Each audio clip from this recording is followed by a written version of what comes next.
Welcome to another episode of B2B Marketing Futures. Today we are diving into one of the most debated and enduring challenges in our field, which is sales and marketing alignment.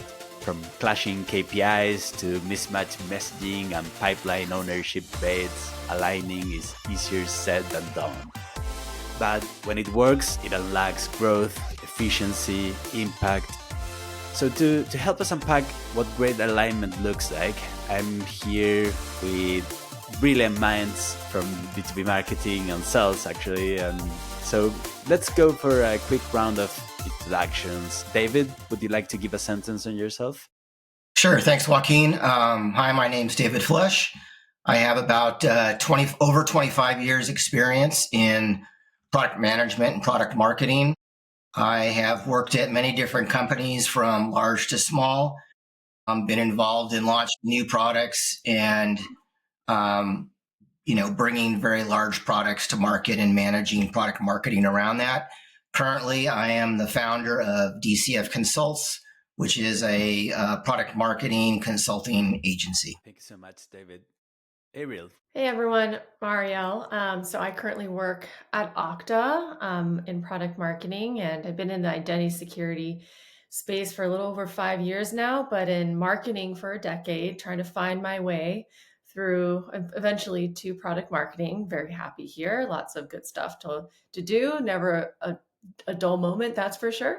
And yeah, I'm based out of San Francisco Bay Area, and yeah, that's me. Welcome. Thank you so much. Tim. Yeah, hi everyone. I think I come from the sales side of this conversation. So yeah, I work for a company called Choreograph.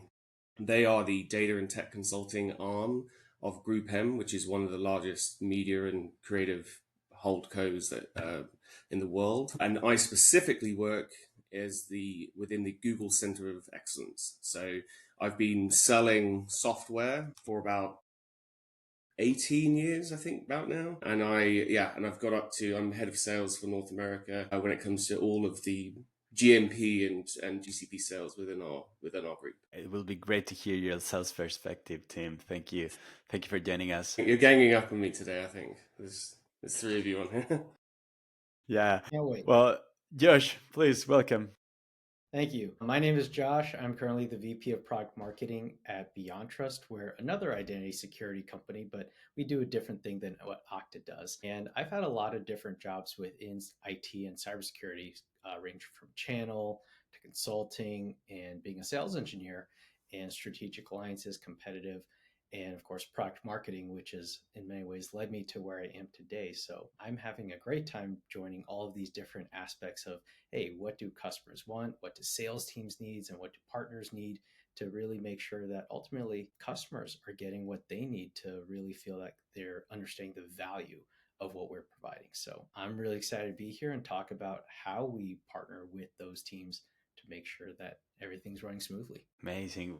Well, we would love to hear those stories, Josh. Thank you, everyone. Great introductions. So let's kick things off with a big one. Okay, so where does alignment typically fall apart? Is about goals, communication, ownership, or something deeper? I'd love to hear from each of you on the biggest misalignment you've seen or experienced. Yeah, I can start with that. I've been in, like I said, smaller companies, startups, to very large organizations where I've seen the greatest success with sales and marketing, particularly product marketing alignment, has been in organizations where there's unified goals, right? Everybody has a North Star that they're working towards and are really maniacally focused on reaching that North Star. And so what that means is it helps break down the barriers between the organizations. And it really just becomes, how do we all work together to drive success across these different teams? Contrary to that, where I've seen things break down is where there's not that alignment on a common goal. And so you have different teams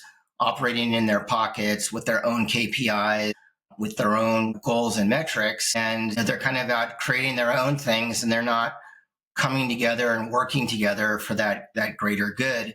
And that really creates a lot of drag in the organization. Yeah, I agree with that. My CMO, he has a great saying that I think he echoes maybe once a week, which is that marketing cannot be green if sales is red, because we're tied at the hip.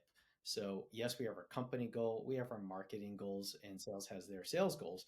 But again, we can look great on the marketing side with demand numbers and engagement numbers and MQLs, but ultimately, if sales is looking red, I mean, we're all in the red. We're all in the same boat. So we got to make sure that we are really aligned from that perspective.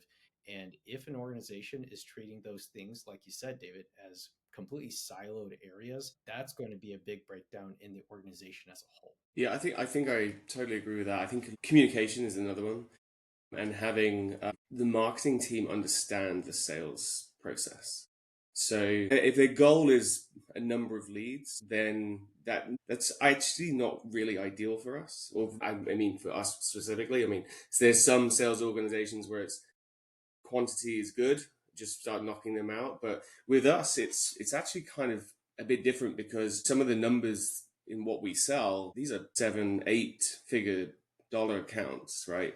So you're not gonna give me a lead in January and it's going to close in Q1 or Q2. What I lean on marketing for is to help build out the pipeline that marketing nurtures, right? So marketing's content nurtures those seeds, and then when it becomes a qualified lead, it's then up to the sales team to go in and kind of water it and make it grow and things like that. So I don't, with us specifically, the communication's the really big thing. It's providing that feedback from sales to marketing as well, because they can create lots of cool stuff, but it's really, is that stuff really relevant to what we're seeing in the market and things like that today? So I think from us, it's and back a few years ago, that communication didn't exist, right? So we had a real misalignment between marketing and sales for a long time. It didn't help that our marketing team was in EMEA. So that was like a time zone issue. Even the content they created, right? It was written in English, which obviously I get, but Americans spell things differently. And it's little things like that it just added a kind of a layer of work that was kind of, to be frank, was quite unnecessary. So it's creating that, we've seen now that we have a strict feedback and communication, we sales and marketing speak twice a month. I don't think we need to speak weekly. I think twice a month's pretty good. And then actually marketing has a section in our all hands. So marketing gets to speak to the entire company once a month as well. So, it's that level of communication, which I think has been really, really successful in driving not just the quality of content, but it's actually driving good leads as well. Man, you're really kind to your marketing team. I hear from sales every day, sometimes 3 times a day.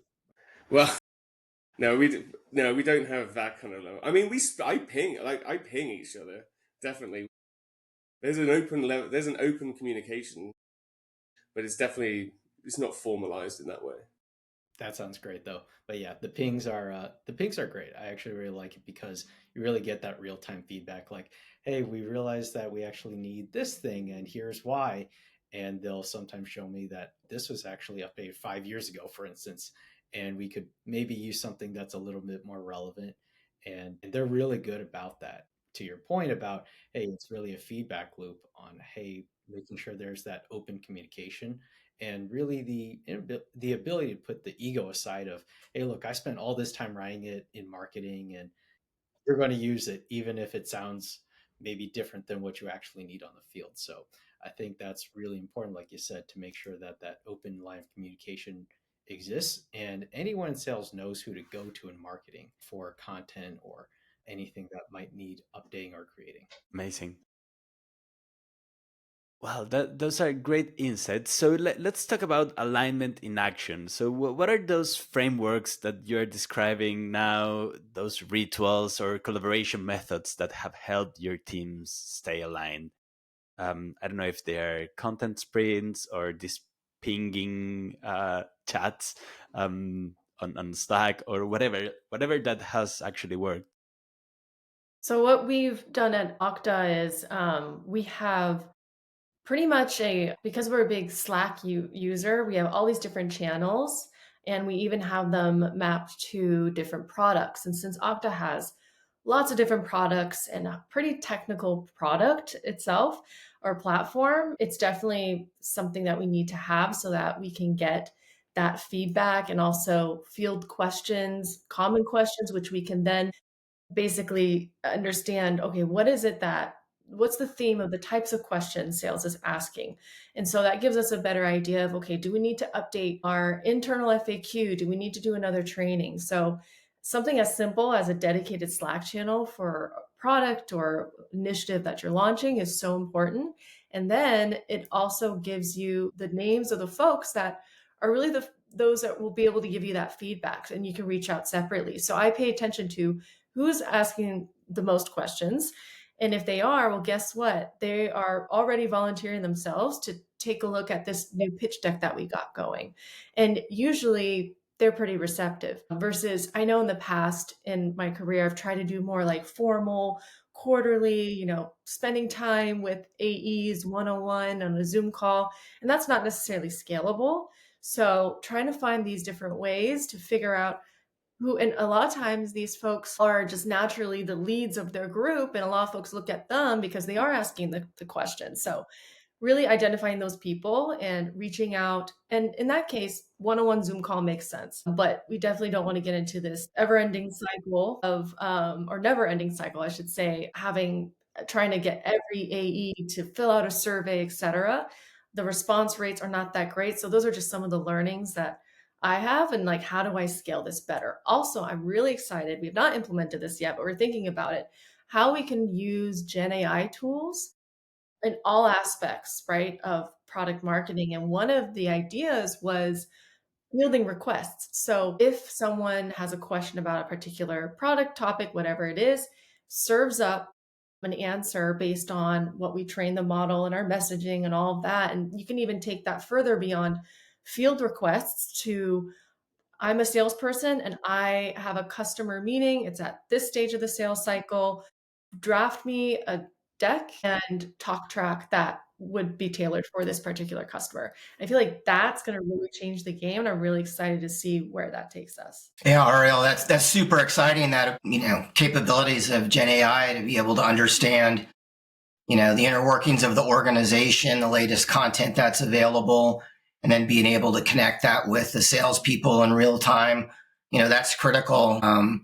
And just kind of going back to how do you drive that communication and those rituals? And Ariel, I think you hit it on the head, right? It's one is understanding what the sales reps on a day-to-day basis are dealing with, right? Do they actually have the content, and more importantly, as you said, the training, the enablement, so they are able to actually communicate, what the latest and greatest is, communicate, more importantly, the value, right? Ultimately, when we're selling things, it's around delivering value to customers, meeting their needs, and understanding how our products tie in with their needs, and being able to communicate that. And that's something that can be really challenging, especially when you're bringing on new sales reps, right? Making sure that they have the tools that they need to be able to have those conversations. And there's a lot of different ways to be able to capture that, whether it's through Slack or Gong or other tools where you can, in kind of real time, understand what's going on with sales. In my experience, where I've seen really great alignment is where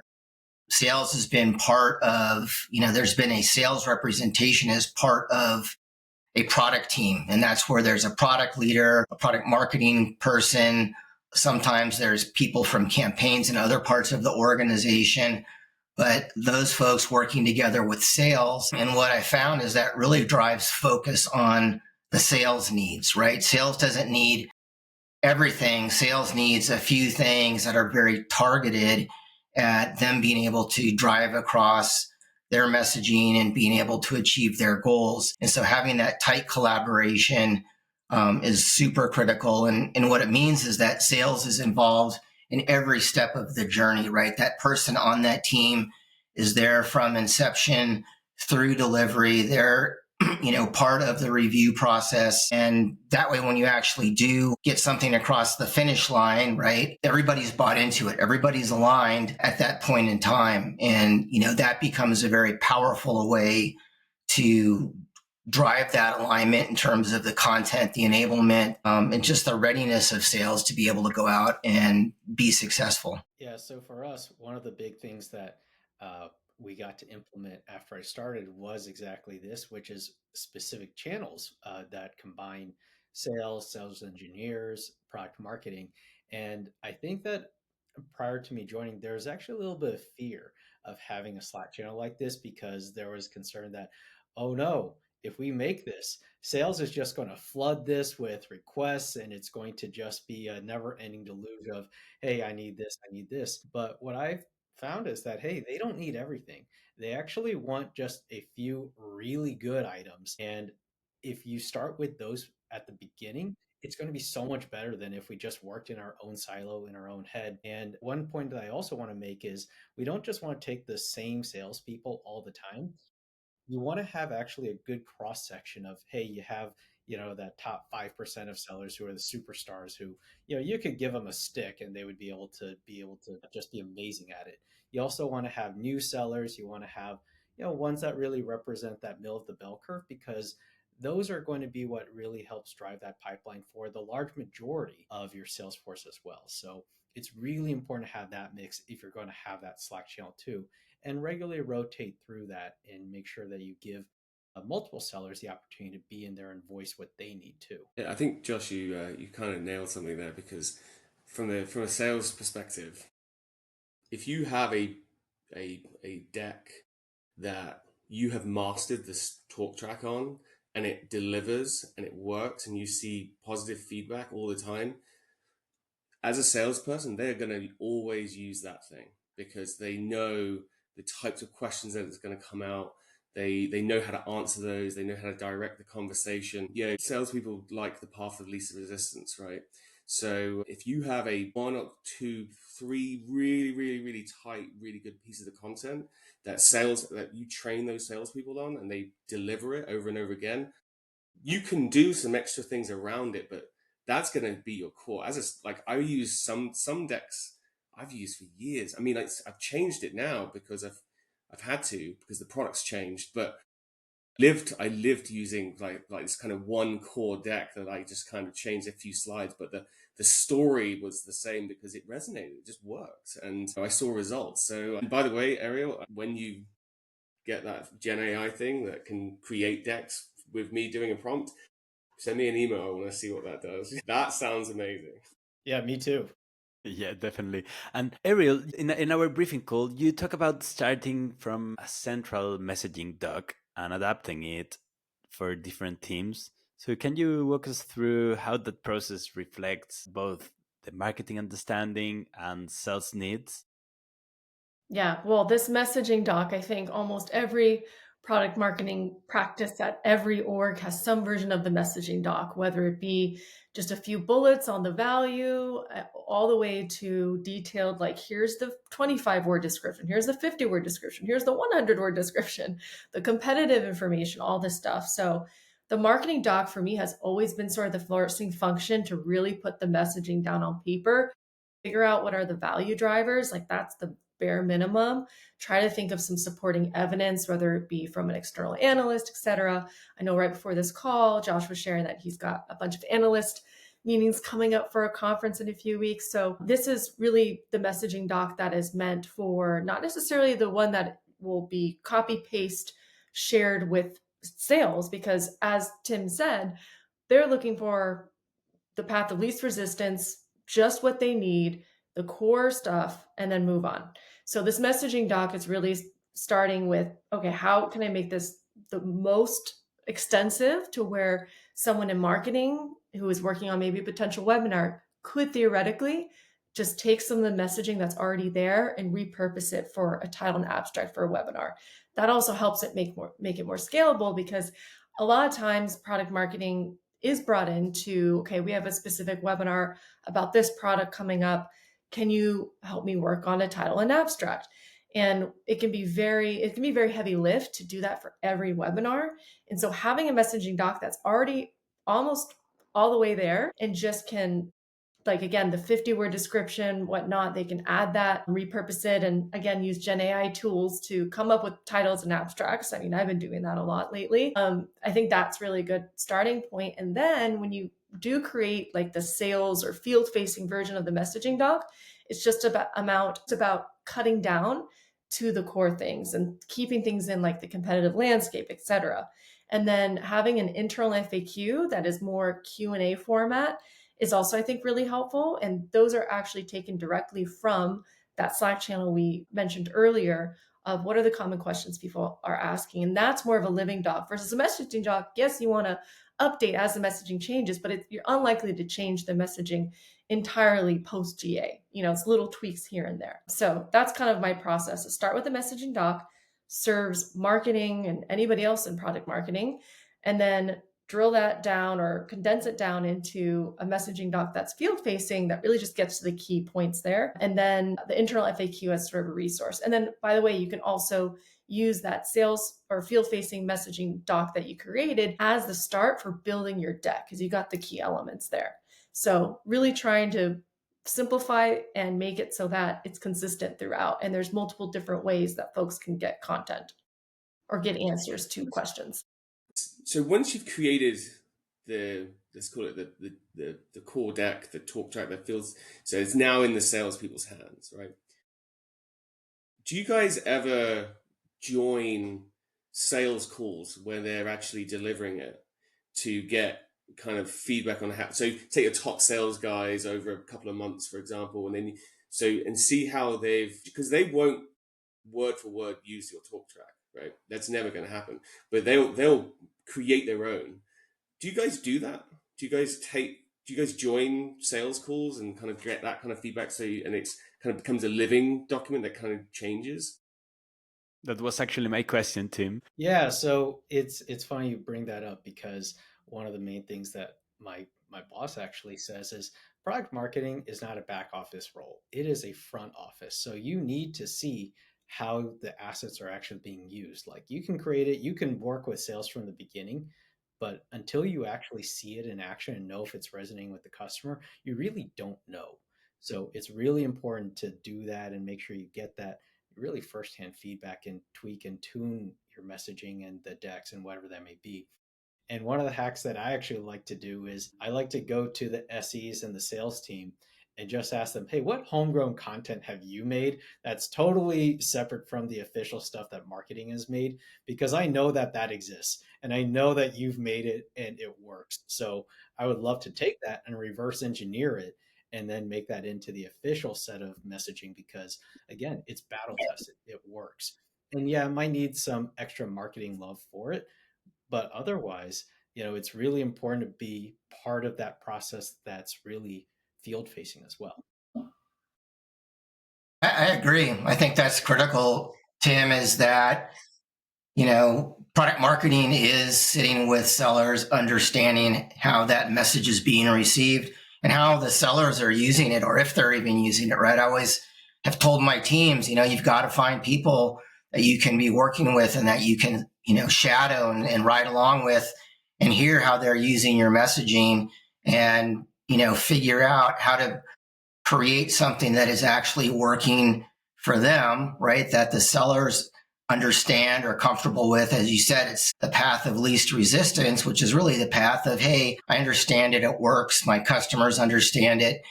And, connecting those dots so that the messaging is actually working. And, if Josh, as you said, I love it. It's like product marketing is not that back office function, right? You have to be present with sales. You have to be present with customers. You have to be present with the analysts. And then you're working with the rest of the marketing teams and, of course, the product teams to bring all of what's happening within your product area to market and helping make sure people understand it. And then, to your point, RL, about the canonical messaging document, that has components that are used throughout the customer journey, right? It's everything from that first connection with the customer all the way through creating MQLs and SALs, right? And even the tools that the sellers use as they're going through their process, all of those things have to work. They all have to reflect back to a foundational message, the value propositions, the capabilities, but having that foundational component is critical. I have a question to the product marketers in this recording. It's about how do you balance like being on the field and listening calls or taking questions from the chat section, incorporating that into documents. How do you balance that with being data driven and seeing that it could be a halo effect in the way that you are operating, right? Taking one thing as a whole and extrapolating results, because we know that marketing decisions must be based on data. So how do you balance that contradiction or problem of being on the field versus being data driven? So I look at data a lot, and we look at Power BI data, which comes from Salesforce, and we look at a lot of win loss data. And of course, all of that feeds into spreadsheets or just notes that we're writing. And there's, of course, the one on one time that you spend with the field. And I joke all the time that I try and see if I can replace myself with AI every day to see if I can do my whole job in 15 minutes. That would take me the whole day. And unfortunately or fortunately, however you want to look at it, it hasn't been able to do that yet. So there really is that balance of, yes, you take the data, you can try and use AI, take everything that you've learned and spit out what sounds like a coherent response.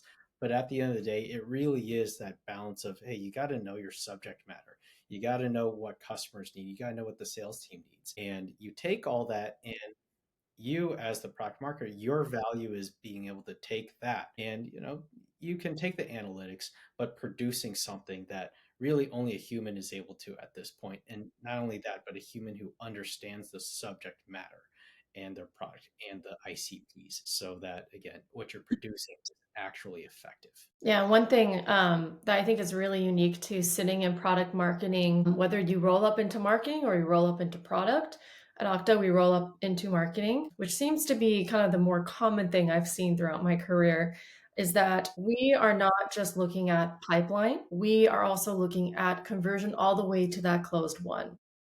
So I think because we are so invested in, KPIs, not just for pipeline when it comes to a certain product or product area, but also the actual, like, what are the closed opportunities that we've won or closed won customers, that kind of naturally has us look at it from two different angles. It's like, okay, do I have enough pipeline in order for us to close the amount of deals we need to get X amount of revenue for this product or set of products by this fiscal year.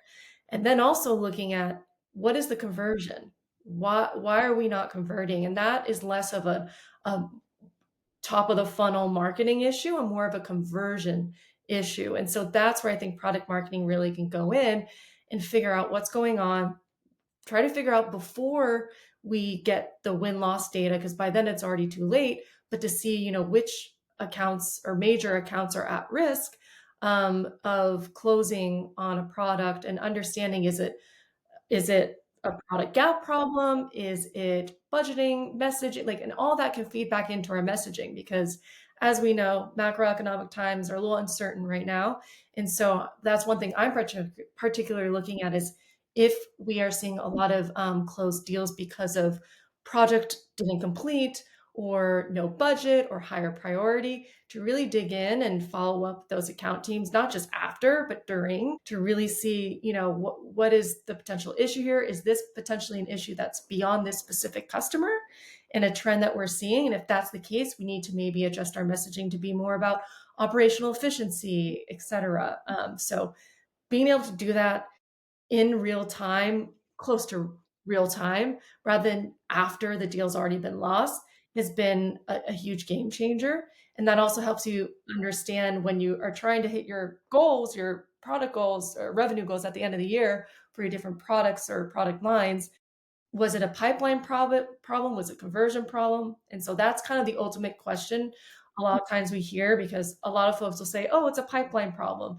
It's like, well, is it a pipeline problem, or do we have enough pipeline, but it's the conversion that's not happening? So I think that's where product marketing is really in a good position, because you're equally invested in every part of the process because you need that X amount of revenue for that product. So that's kind of what I've particularly learned and gained just within the past year, is trying to understand that and the difference, because being more on the top of the funnel marketing for the majority of my career, it was always just focusing on good quality leads, MQLs.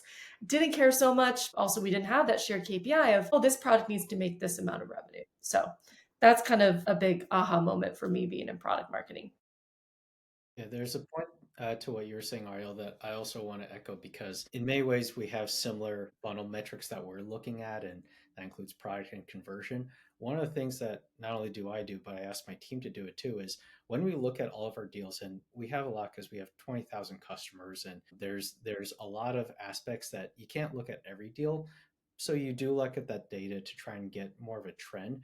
But what I've asked them to do, and again, what I'll do is I will pick just random deals that are in the pipeline and I'll look at those that, again, are in flight or ones from the past quarter that have won or lost and just say, hey, pick some and go to those AEs and go to those SEs and just ask them about those deals. Like, hey, I think I see this from the Salesforce notes.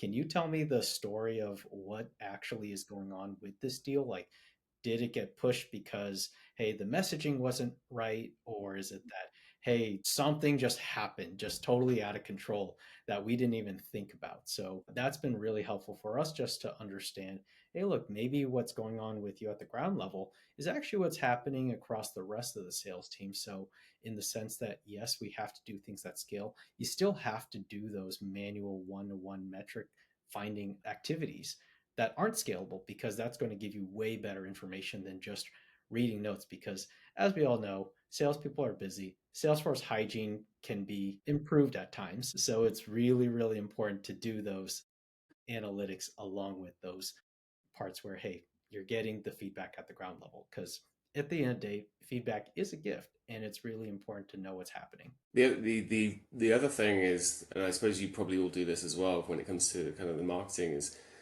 yes, there's pipeline, yes, there's the conversion win loss, but then there's also like, the success of them using your product afterwards, right? To build case studies and things like that. So I don't think marketing ever stops.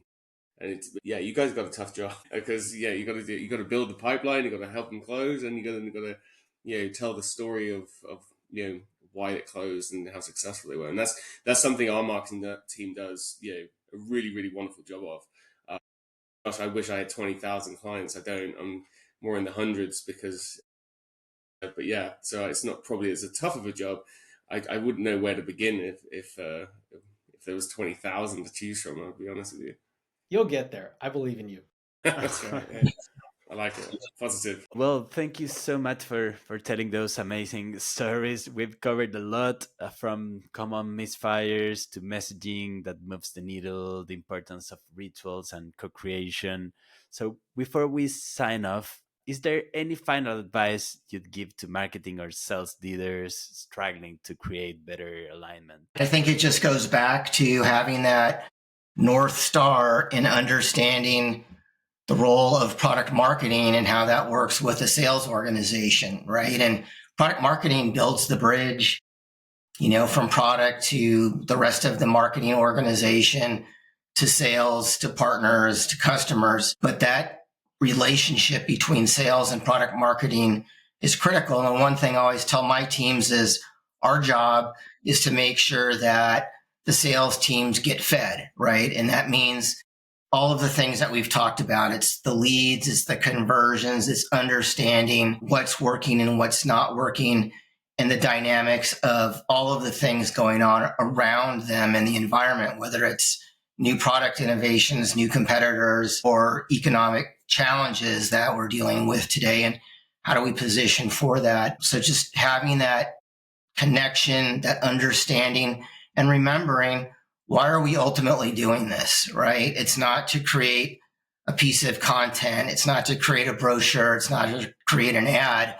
It's to create the messaging and the content that is going to help customers understand the value and help sellers convey that value. Yeah, I want to elaborate on that too, because one of the fun phrases that my boss says is, "Hey, you've made the record. Now you got to go out there and sell it." And for us, making the record and selling is to really our sales teams. So we have a go-to-market enablement newsletter that gets sent out on Fridays, and that goes to the sales team. And I feel for the sales team too. They have a hard job. They're getting customer requests, they're getting emails from all different parts of the organization. So when we make that, we want to make sure that we're using, in many ways, as few words as possible and sending that over like, hey, why do you actually need to care about this? What's like the 1 to 2 takeaways that you get from it? And while that may go out, what I'll also do is I will, not every week, but I will send this over to a couple sales leaders and say, hey, will you please make sure that your sales team goes and scrolls down about one scroll to the product marketing section and learn this, and then just bookmark that, because this is going to be really important. And this sales play, this is this campaign, and here's the sound bites that you need to know, and here's the internal HighSpot page or SharePoint page, whatever you use internally, that's going to give you more. And please make sure that if they have questions, to read that internal FAQ. I promise it's going to be useful. And so it's just really like we do for customers. You got to tell them maybe 10 times, because again, they're getting all sorts of vendor messages.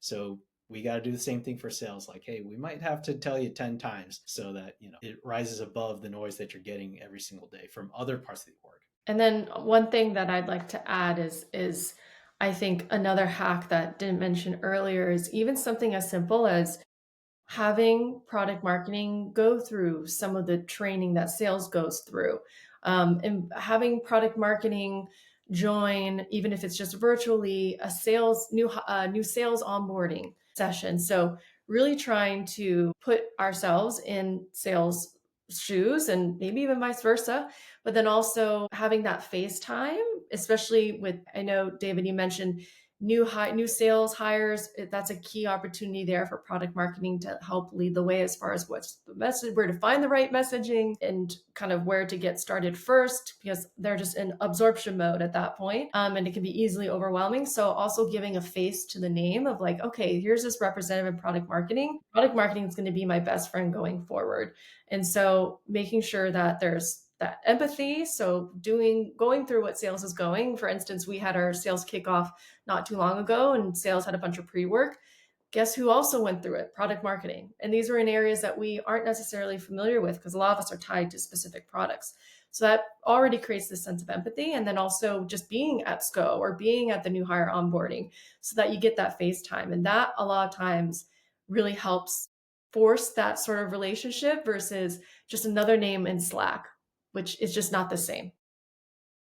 I think it's just got to be that kind of open lines of communication, and it goes both ways, right? It's got to, the marketing team, understanding the sales process is great, understanding who's delivering the messaging right from the sales team, like getting into that, but also the sales team got to understand that they've got to provide feedback, they've got to provide guidance on what's working, what's not working, so that everyone can pivot and be nimble at the same time. And if they find something that's a good opportunity, Errol, to your point, is understand where to go, right? So who do I go to with this? Whether it be, it might be an event, it might be a blog that someone's come up with or something like that. But yeah, because I see sales and marketing really as, you could argue they're kind of the same team. They certainly should be, and and I think that's the key there. Just keep it open and conversational. Awesome. Well, thank you all for joining today and sharing your insights. I really enjoyed today's conversation. And if you are listening and fighting with sales and marketing alignment in your organization, we hope today's episode sparked some ideas. So please don't forget to subscribe, and we'll see you next time on B2B Marketing Futures. Thank you so much.